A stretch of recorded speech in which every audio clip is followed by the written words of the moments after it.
fish tanks, actually. What I'll be doing is muting this. No, that's fine. Like it's that. quite nice.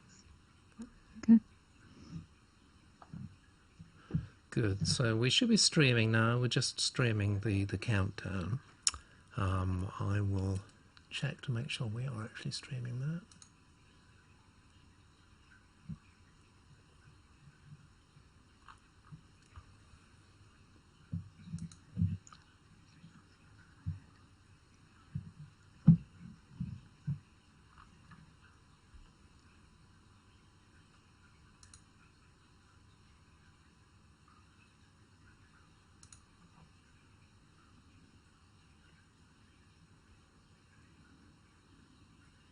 Yeah, we're streaming on YouTube. Now let's just make sure. When you say streaming, that means I'm not on yet. The audio is actually. Okay. I can mute it if you want, but we might. That's fine. That's fine. Might as well just test. Yeah.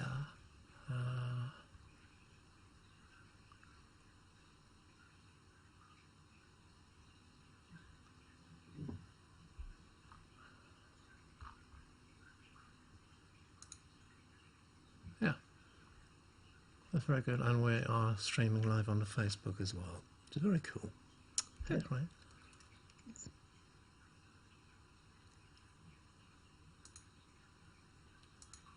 Good.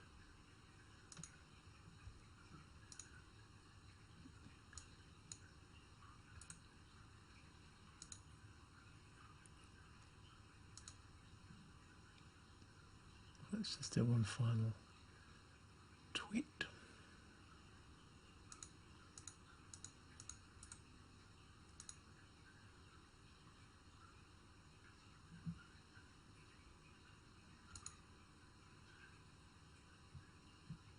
Good. Right, that's send out the bat signal.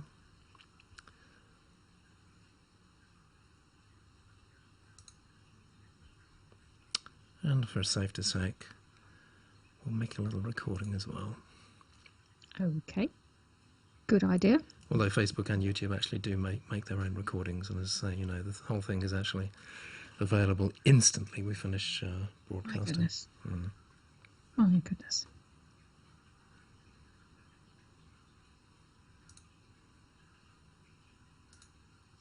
Good, and we're recording here too.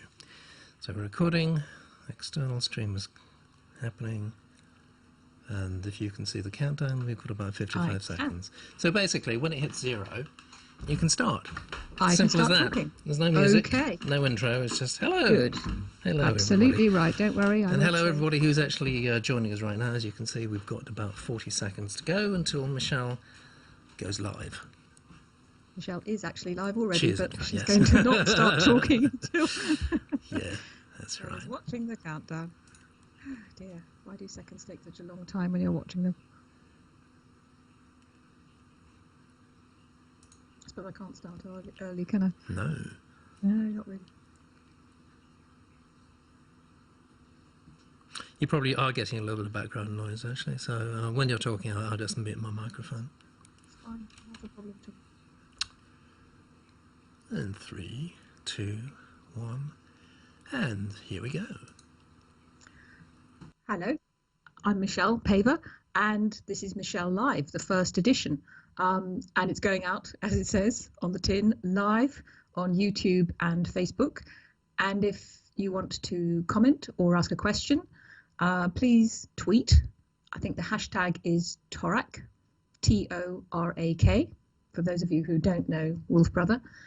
And I think what I'm going to do today is in 3 parts. I'm just going to talk a little bit about something that happened to me a couple of years ago that I might well use in a story. It's an encounter with a wild animal, not a wolf. And I'll also mention a book that I enjoyed reading, and maybe you will too. And then we'll get to the meat of the session, which is the questions you've been sending in, which are really great and have had me scurrying to my notes to check things. So anyway, the first thing, that encounter with a wild animal, don't get too excited. It's actually quite a normal bird, but still, I found it incredibly moving, and it will turn up in a book. It was a couple of years ago, and it was the summer, and it was lunchtime. I was sitting in my study, which is on the first floor, reading, and my study overlooks not my garden. I haven't got one. It's just an alleyway with some pots in it. I'm not a great gardener, so some pots have plants in. Most of them just have sort of slimy water left over from the winter. Anyway, I'm sitting there with my back to the window, and I hear this really strange noise, like a sort of panicky fluttering. So I look out of the window, and something is drowning in the biggest pot full of slimy black water. So I race downstairs, go outside. It's a magpie. Can't get out. It's not black and white. It's completely black and covered in slimy water, and it's drowning. So I pulled the thing out, and it was completely in shock. It was completely still. You know, wild animals, when they're terrified, they just freeze. So I rushed inside for a tea towel and wrapped it up because I thought it would go into hypothermia, even though it was summer. And then I thought, what the hell do I do? And this thing just sat in my alleyway, not moving. So I rang round basically and found a wildlife shelter, and they gave me a bit of advice and said, yeah, bring it round. Now I don't have a car, so I had to ring for a mini cab. And then I found a box with a lid on it, and I put the magpie, still in the tea towel because he wouldn't let go of it, in the box with a banana and a hot water bottle to keep him warm. I say him, it was an it, I don't know. And then we drove to about half an hour to get to this wildlife sanctuary. I didn't tell the minicab driver what I had in the box, otherwise he wouldn't have let me in. So anyway, they cleaned up the magpie. They said, yeah, he'll be fine. We'll clean him up, give him a shot of antibiotics in case there were germs in the water. So the next morning I got a phone call. Would you like to collect the magpie? And because it's a good idea to release him where he was originally, because his home will be somewhere nearby. So I said, yeah, great. Got another minicab, brought the magpie back, and I took him just onto the common, which is in front of my house, and had him on a bench. This is in the box. And just before I opened the box, I thought, oh, I really hope he sort of looks at me, says thank you, or, you know, perches on the bench before he flies off. Nothing doing. I took the lid off, and he was just gone like a bat out of hell. And what really struck me was he knew exactly where to go. He didn't look around, sort of try to work out where he was. He just flew about 300 yards to a very dense evergreen tree. And that was obviously where his nest was, his family was, because there was this enormous clamour, and it sounded just like a teenager coming home very late from a party. His parents were obviously furious with him. So, where the hell have you been? Your mother's been out of her mind with worry. And then things started to quiet down, and you could just imagine them saying, yeah, well, we're quite glad you're actually all right. And then I didn't see him again for a while. But I started putting out mealworms and little bits of food on the windowsill of my study because I really missed him. And eventually he came. A couple of days later, he came. And they're incredibly wary, as I'm sure you know. So I could never sort of see the mealworms disappearing but I knew it was him. And then I set up a mirror near my desk. So while I was writing, I could just see when the magpie came and got it. And once I saw him sort of peering into the window to check that I wasn't looking, that I was looking in the mirror. But I'm afraid then, after a couple of days, I had to get rid of the mirror because I wasn't doing any writing. I was just watching for the wretched magpie. But it did stay with me, that encounter with something wild. I desperately wanted to have him closer to me, but I did give up feeding him because I thought, if I feed him, he's going to be tame. He's not going to be wild. And that's not what I want. So it was a strange feeling, and it kind of gave a flavour to the whole summer. And I'm sure I will put it in a book sometime. So I wrote notes on it, of course. So that's a little bit about an encounter with something wild, which I think is what a lot of us want. And that's sometimes how things get into my books. You know, it's just something that happens. I write it down, and I know it will find its way into a story at some point. Now, the next thing I thought I'd tell you about is just a book I've read, which I thoroughly enjoyed. I think I tweeted about it a few weeks ago. And it's a ghost story, which I thought was slightly appropriate since my last book was a ghost story, Thin Air. And this ghost story is a classic. It's The Haunting of Hill House by Shirley Jackson. It was written in 1959. It's a very simple, ostensibly simple story, a group of people go to spend a few nights in a haunted house. And our heroine, Eleanor, is one of them. And she's a very complicated, rather lonely character. And the house itself has a tremendous feeling of evil about it. It's very simply described. I'll just read you just a couple of lines when Eleanor is just about to enter Hill House for the first time. She's standing literally on the doorstep. It was an act of moral strength to lift her foot and set it on the bottom step. And she thought that her deep unwillingness to touch Hill House for the first time came directly from the vivid feeling that it was waiting for her, evil but patient. Well, it's a terrific book. It's not that long. If anyone's 10 years old and listening to this, it is a grown-up book. Maybe wait a few years. Otherwise, I think you'll really enjoy it. I should say also it was made into a terrific film in 1963, just called The Haunting. Well worth catching on DVD if you want, or whatever, however you do it these days.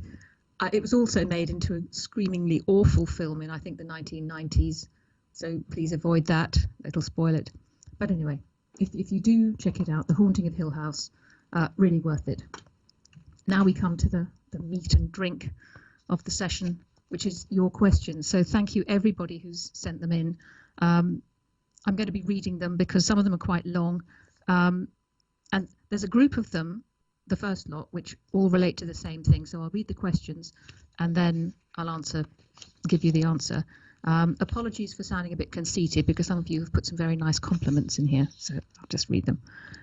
August, I think that should be, asks, would you ever consider starting another series about Torak, Renn and Wolf? Because it truly was an enthralling series. Thank you, August. I couldn't put the books down. I was saddened when I finished the series because I wanted to read on and experience their epic journey even more. And then Isaac, or maybe Isaac, writes, hello, do you ever think you will write another book in the world of Torak? The books are so perfect. Thank you. And the era you chose to do them in makes them even better. Oh, yeah, I agree with that, Isaac. I was a fan when they came out and still am to this day and would love to hear more from that world. Thank you. Well, thank you. John says, Wolf Brother, best book series I have read in a long time. Keep turning out these awesome stories. You are my favourite author. Thank you. Pierce asks, will you create any more books like the Chronicles of Ancient Darkness? Rowan wants to know, will there be any more books featuring Torak, Renn, Vinkedian, Wolf and everyone else? Those books are amazing. I love them so much. Oh, my head is getting so big. Neve says, I would just like to say that me and my class love your Wolf Brother book. Most of us have got it and it is a class book we will all enjoy the rest of the book. It has been very exciting and I hope it carries on. Well, it certainly does carry on. There are 5 more books, Neve. And Eco, I hope I've got that right, writes, I really like your books. They really had me wandering in the world of Torak, Renn and Wolf, and I really loved it, especially the ending in Ghost Hunter.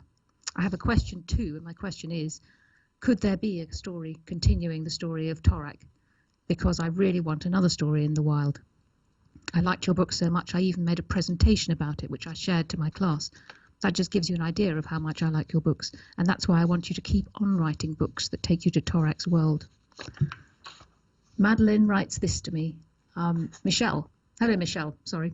My name is Maddie. Hello, Maddie. And I'd love to say how much your works have impacted me. I had just turned 8 when Wolf Brother was published. Yes, that takes me back. And Chronicles of Ancient Darkness has easily been the most influential series I've read since. Your style and the way your books read has inspired me to write since then. And I finally found my niche in historical fiction. Oh, congratulations. That's wonderful, Madeline, or Maddie, I should say. I have a whole new appreciation for how much work and research went into your books. I'm glad about that. And I must say just how thankful I am to have been introduced to Wolf Brother. Well, good luck with your own writing, Maddie. Katie sent me this. My name is Katie and I'm 10 years old. By the time you read this, I will probably be halfway through the Crocodile Tomb. That's in my Bronze Age series. I have finished the Chronicles of Ancient Darkness series and I loved every minute of it. I got to know Torak, Renn and Wolf so well that it felt like they were standing right next to me. Pyrrha and Renn are so similar in their ways even though they are in completely different worlds. Quite right. They're both headstrong and defiant, but if I had a choice, I would definitely choose to be Renn. Yeah, me too. Well, actually she said choose Renn, but same point, I agree. I think it's amazing how she can shoot a bird from a tree at lightning speed. Personally, I feel sorry for the bird. Well, I can reassure you it's very quick. If you're shot by Renn, you don't have much time to suffer. It's unfortunate how there never was a seal in a forest when, and we've crossed out that bit, something bad happens, but it's a spoiler, so I'm not going to mention it. And then Katie goes on to say, I felt every grief that Torak felt. You're definitely my favourite author. And then Ben has sent this. Are you releasing any more books like the Torak books or Hylas? That's the Gods and Warriors series. Please. I love your books. I've read them. I'm 12 now, and they are my favourite. You are my favourite person in the whole world of literature. Thank you very much. Your books just blow my mind. I shared with my mum and sister. They love it too. And finally, and I will get to the answer of the question, finally, Samreen, I hope I pronounced that right, wants to know what happens to Torak, Renn and Wolf after the last book. Well, that really is the question, isn't it? She put it in a nutshell. What happens to them? And for years, I always said, you should think of it yourself, imagine for yourself what happens.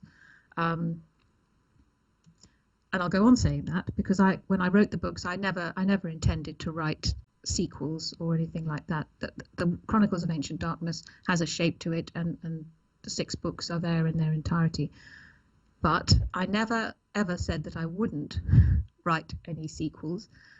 And I've always said also that if I get a really good idea, I think then I would be more than happy to go back into the forest with Torak and Renn and Wolf and Finkedin. I have had 1 or 2 ideas, this sort of thing, that they haven't gone away. These characters have not gone away, unlike many characters in other books. So I do think of them from time to time, and I have had some ideas. I haven't got to the stage, I promise, yet of writing anything. I'm working on something else.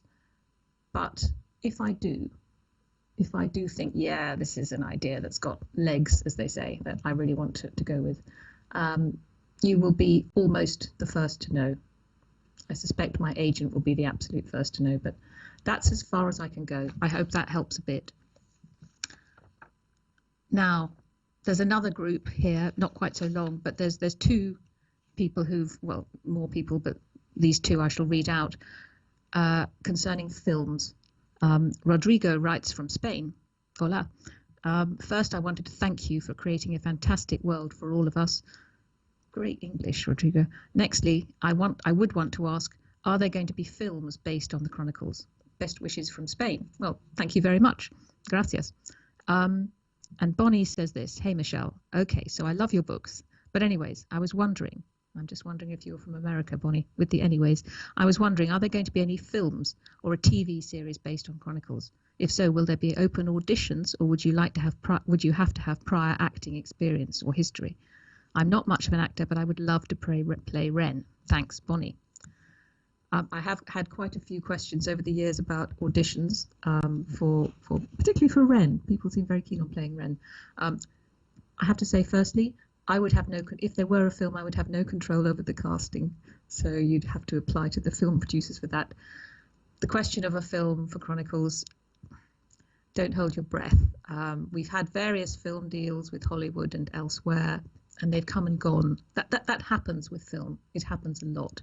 So we're in between film deals at the moment, but who knows? It's going to happen eventually. That it will happen, but not for quite a long time. I think partly because it would be very expensive. It would be shot in a forest. You'd have to CGI Wolf. Yeah, I mean, you just saw a forest fire there, and beautiful misty forest. I mean, that's expensive, particularly CGIing Wolf. So it would take some doing. But again, if it does happen, if it really looks likely, you will be the first to know. MichellePaver.com, that's where you'll find out. Nice picture of elk there, or moose, depending on which side of the Atlantic you come from. Here's 2 comments about Dark Matter, my first ghost story. The first one is a comment, but a lovely one from Louise. She's written to me about Dark Matter.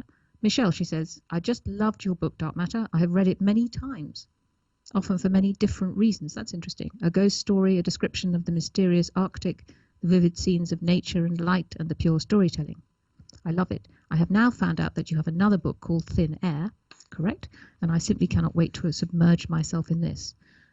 You have made me want to visit the Arctic, a place I've always found so remote, cold, barren, and frightening. Barren it clearly is not, quite right, and to be able to breathe with both lungs and see clearly to the heart of things, that's a bit of a quotation, I recognise it, is something I wish to experience before I die. Thank you for sharing your experiences in such a creative and alluring way. Much respect, Louise. Oh, what a fantastic message, Louise. Thank you.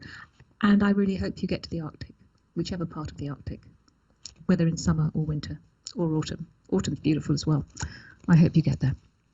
Mia has a very specific question, on the other hand, about dark matter. In dark matter, what happened to Olson, the operator of the meteorological station on Bear Island that Jack talked to sometimes?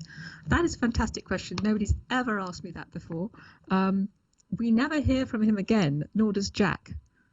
So I'm going to leave that one up to you, Mia. Great question. Thank you.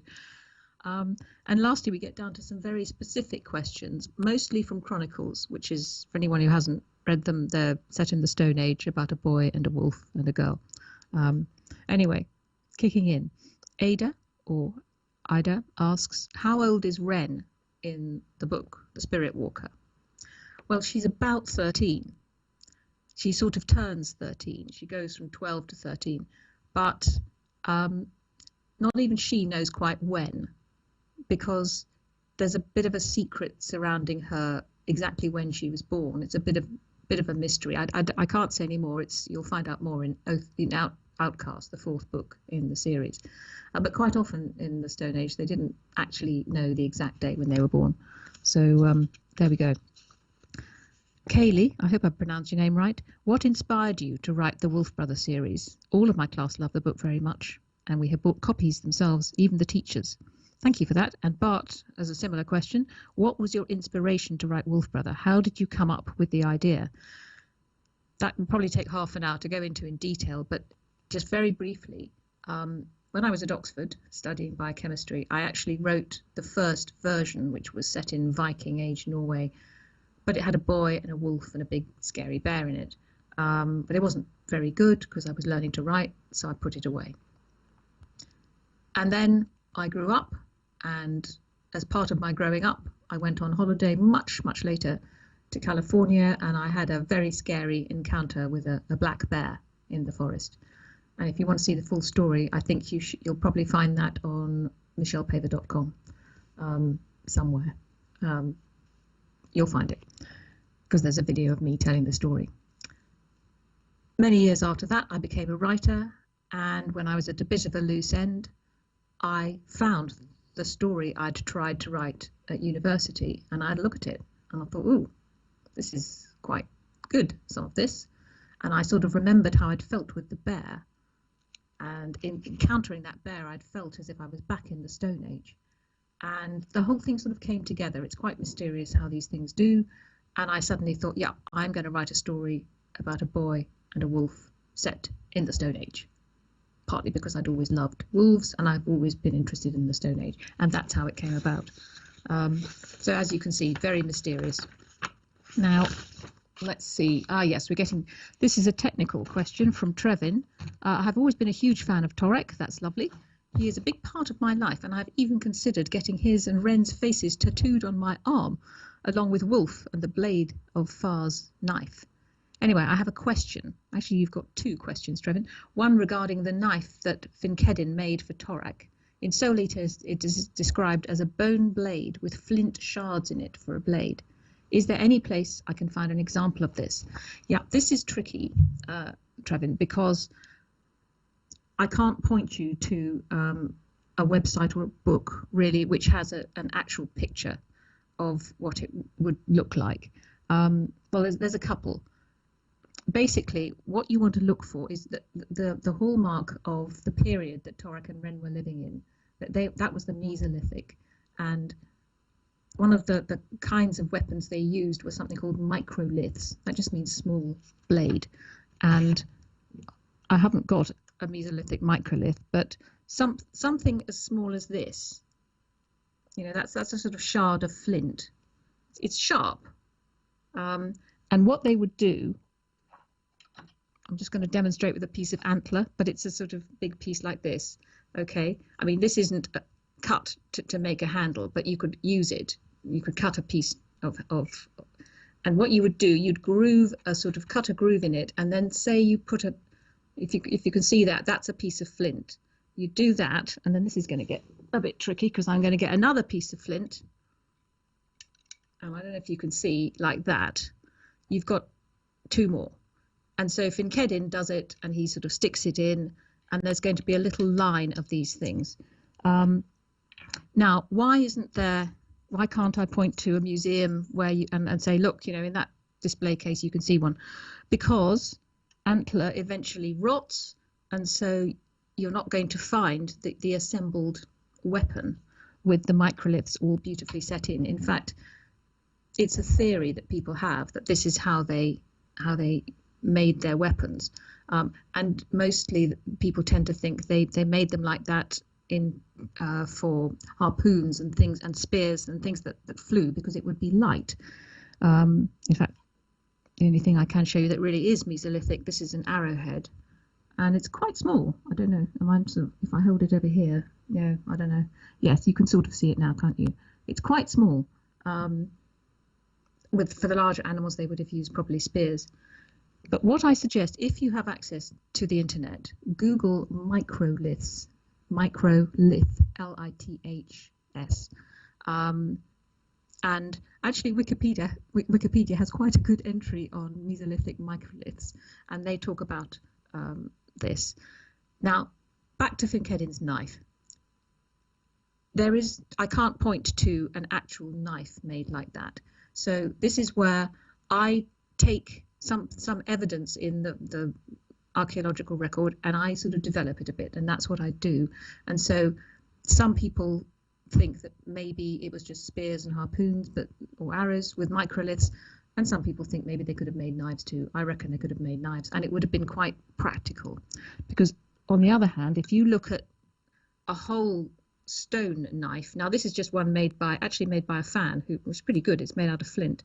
But if you look at this, and if you had actually the hilt all part of the same piece of stone, if it snapped, you're kippered. You know, you're going to have to make another knife or something. So I reckon that the microliths were quite a good way of doing things. So anyway, I've gone wittering on, but I think Google microliths. As I say, Wikipedia is pretty useful on it. The only sort of nearest thing to a picture I could find was on something called Pinterest, which you probably know all about. I'm not very good at Googling, and I Googled microlith, Mesolithic knives, and I did come up with a sort of picture on Pinterest, so have a look at that. Yes, you also said, where did you get your inspiration for Torak and Renn? Well, very, very briefly, I don't know. It's a mysterious thing when characters really just walk into your head. I think what happens is part of myself breaks off. So there's part of me in Torak. He's a loner. He likes to be on his own. He wants to be close to animals, just as I wanted to be close to that magpie. Renn, similarly, there's part of me in her. She's very sharp and critical, and so am I. But then they become their own person. That's the best I can say. Somebody else now, Silver, writes to me, I read in the books how, oh gosh, yes, this had me going to the notes. I read in the books how clans are not allowed to hunt their clan creature. Well, I know this bit. How is it then that they have a scrap of their clan creature's fur or feathers? They would not be able to attain it without hunting the creature. Well, you're right and you're wrong. Sometimes they just find a dead one. I think Torak and his father found a dead wolf in a cave, and that's where they got the clan creature skin from. In fact, I know that. Why I say I think is that sometimes I can't remember whether I actually put that in the books or whether it got cut out of a second draft or something like that, and I haven't had time to check. So sometimes they find the animal. They are allowed ceremonially to kill an animal, for their clan creature animal, for the purposes of getting the clan creature skin. Now, I don't think I've ever been able to found a place where I could put that in a story. You know, you don't want to stuff these things in just for the sake of it, but I know that to be the case. And they're quite economical with it, and that's why when you have you asked a question also about the Swan clan. What are their, clan creature, sort of, what is their clan creature skin and everything? They're quite economical. If they kill, say, a swan, in the case of the swan, I think I say in Ghost Hunter that the children get the claws, the men get the skin, maybe just a wristband, so that's not using much of the skin. The women get the feathers, and the leader gets the beak. I can't remember if I put that in the book or not. So, and in Outcast as well, the Otter clan similarly. You also asked, what about clans like the Rowan clan and the Willow clan? Do they wear tree bark? Yes, they do. Woven bark is quite a useful material, very common among the clans in Chronicles of Ancient Darkness, and they use strips of woven bark, perhaps braided and sewn in spirals or whatever shape they want. And one last question: what is the personality and tattoo for clans that do not feature a lot in the series, such as Salmon, Rowan, and Swan? Well, taking the Swan, I've mentioned their clan creature skin. The clan tattoo, I think it's mentioned in Ghost Hunter, is 13 red dots, small red dots on the forehead.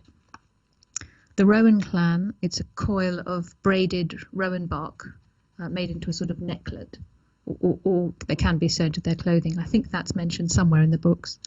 The clan tattoo I don't mention. The Salmon clan has a sort of sinuous tattoo on one cheek and a neckband of salmon skin.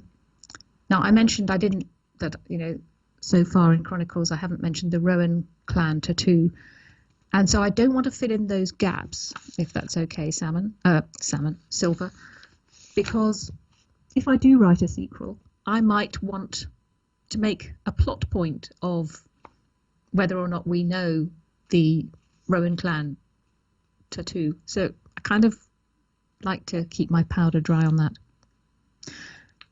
And finally, we're getting to the end of the questions, but we're going to end with the mother of all questions here, because there's loads of them from Phoebe. She's listed about, I don't know how many, so I'm going to go quickly through these. But the first one is, why did you make Torak a spirit walker?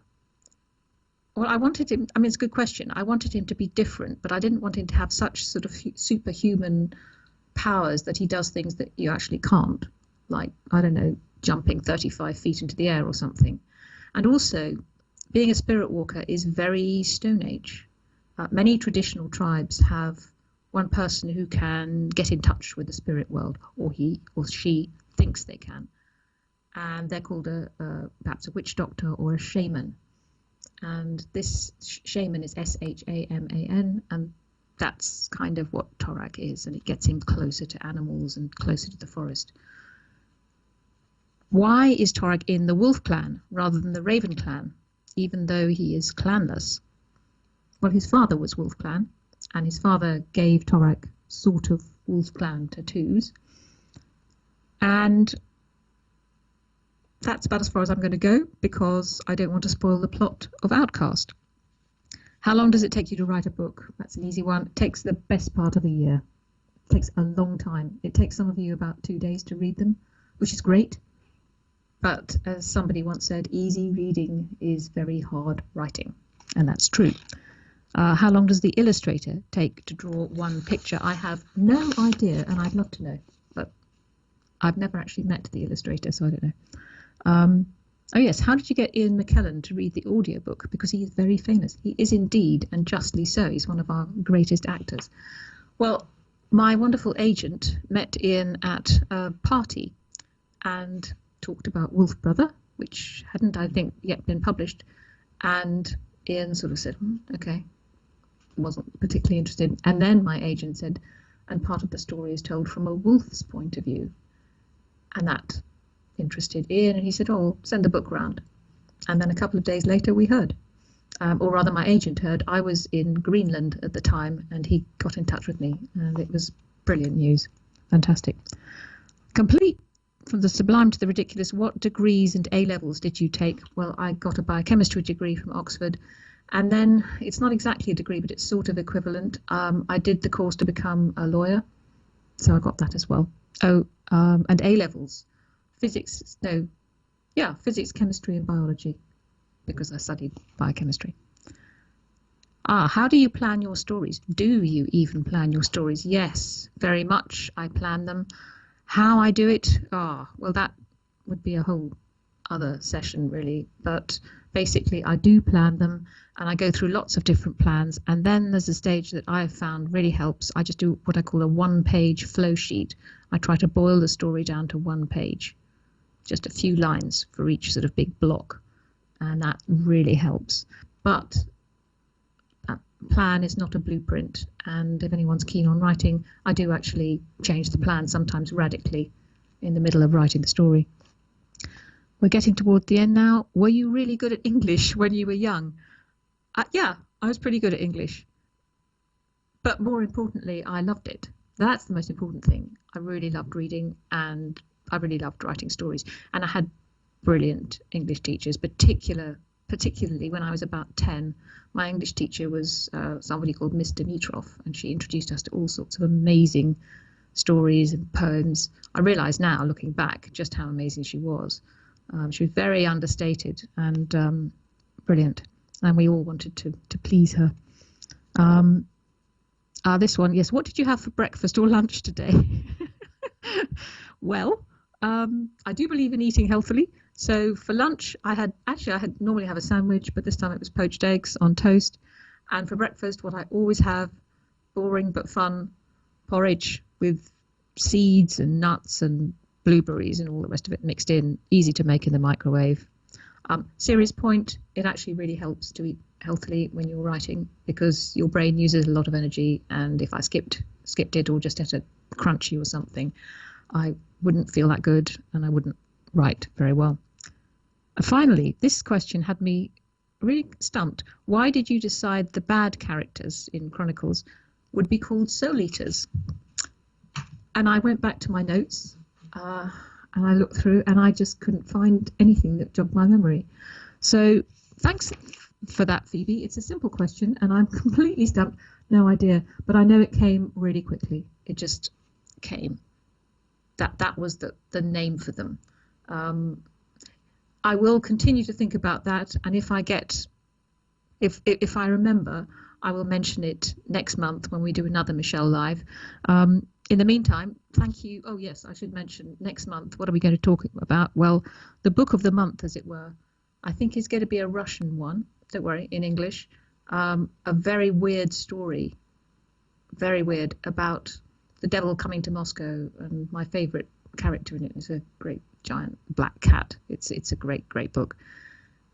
And I'll also talk about something else that's happened to me in the past that maybe I've used or might use in my stories.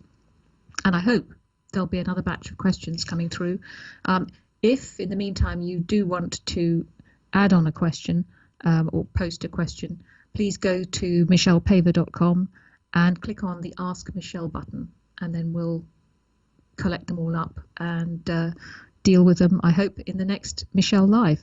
So anyway, thank you very much for joining me, and I hope to see you next month.